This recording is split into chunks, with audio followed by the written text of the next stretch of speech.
Fargo and serving you on TV, online, and on the go. This is Valley News Live at 9 on Fargo CW. A warning tonight about a fake contractor who's been accused of ripping people off. Tony Klein, it's not the first time you've heard that name because we have done several stories on him. People have reached out to us on our whistleblower hotline saying Klein took their money and ran. They all follow the same pattern. He offers to do work for you, takes your money, and then gives you the runaround, never finishing up the job, making up excuses as to why he can't get the work finished. Tonight, a Fargo man who wishes to remain anonymous showed us what work Klein was supposed to be doing at his home. The man says his floor needed to be redone, along with his side door because it doesn't fit properly. He gave Klein almost $1,100 for materials to fix these problems, even getting a contract, and still nothing has been finished. Well, I guess I'd like to see people be just a little bit more careful when they hire a contractor. I should have, checked a little closely, but you get in a hurry to get stuff done. Situations like this are easily avoidable. When you Google Klein's name, all of our stories come up, and you can also do a search online for any contractor to see if they have a license number through the state. Warrants are out for Tony Klein relating to his scam business. And if you or someone you know has been ripped off by him, you can call our whistleblower hotline so we can tell people about this and hopefully stop these scams. That number to call us is 701-237-6576. An inmate death in Beltrami County is shining a light on a jail that the Minnesota Department of Corrections says violated state laws. According to the Bemidji Pioneer, those working in the jail failed to check on Tony Edward May Jr. as often as required by law. May died of sudden cardiac arrest on August 11th, according to an autopsy.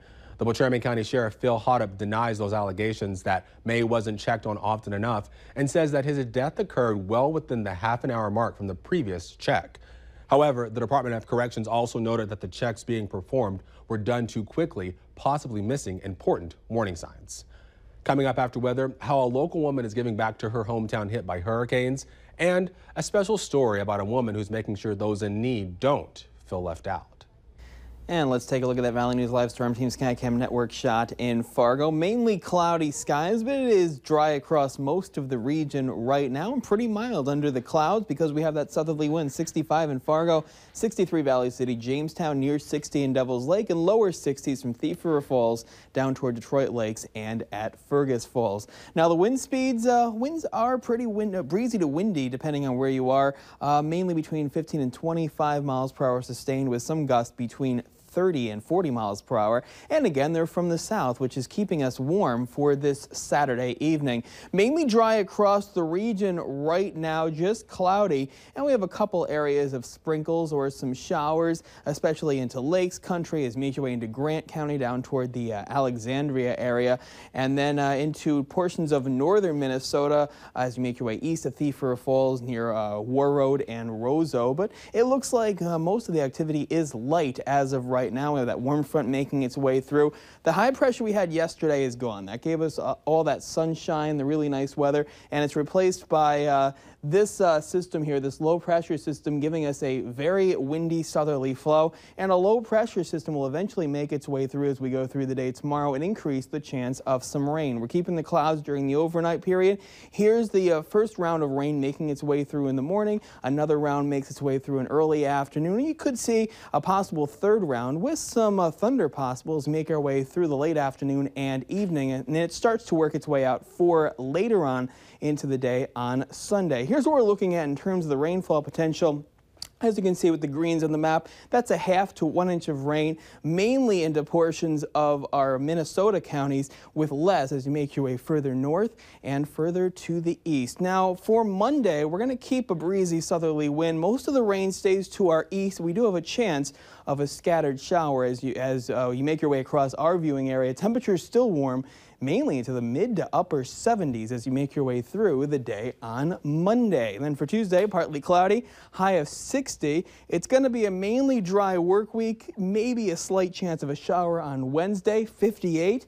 Then temperatures back up again, partly cloudy Thursday, Friday, low to mid 60s, which is a little above normal for this time of year. We're into the first week of October now, 62 on Saturday, breezy with another chance of some showers. Goodness, it feels like September just started and we are in October basically. Tomorrow?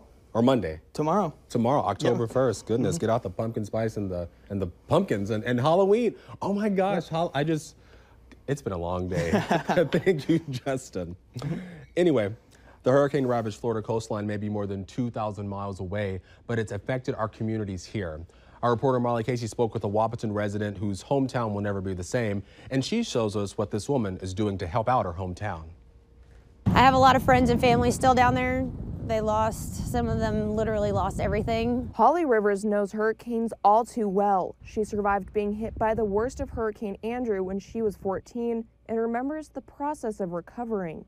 The real work begins after the hurricane itself. The storm has gone away. The devastation that's left is just unimaginable.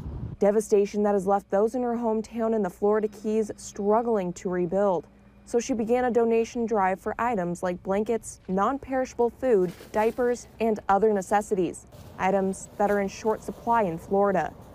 One thing that I learned through Hurricane Andrew, when Hurricane Andrew came through, was you get an influx at the very beginning and then it dissipates as time goes on. Rivers started with just a small pile, but has now filled a 12 by 12 shed to the brim, and donations are continuing to pour in.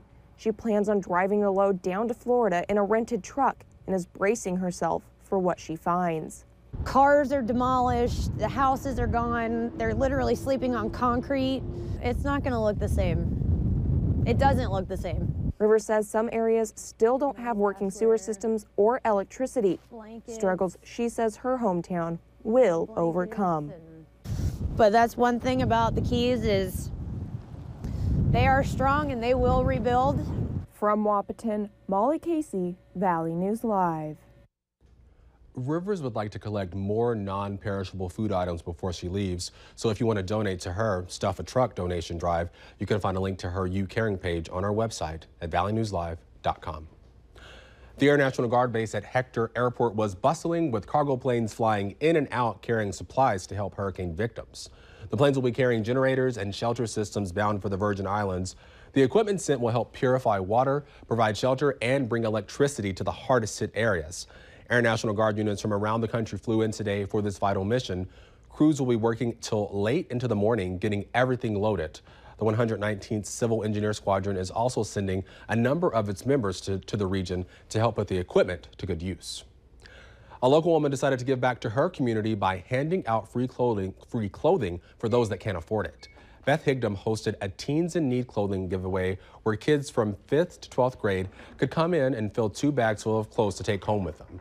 Beth says that 45 kids were able to get some of the lightly used clothes and that she still has some outfits left over for another Teen in Need event. And of course, beet harvesting is going on right now, but a crop not many people associate with North Dakota is being harvested as well.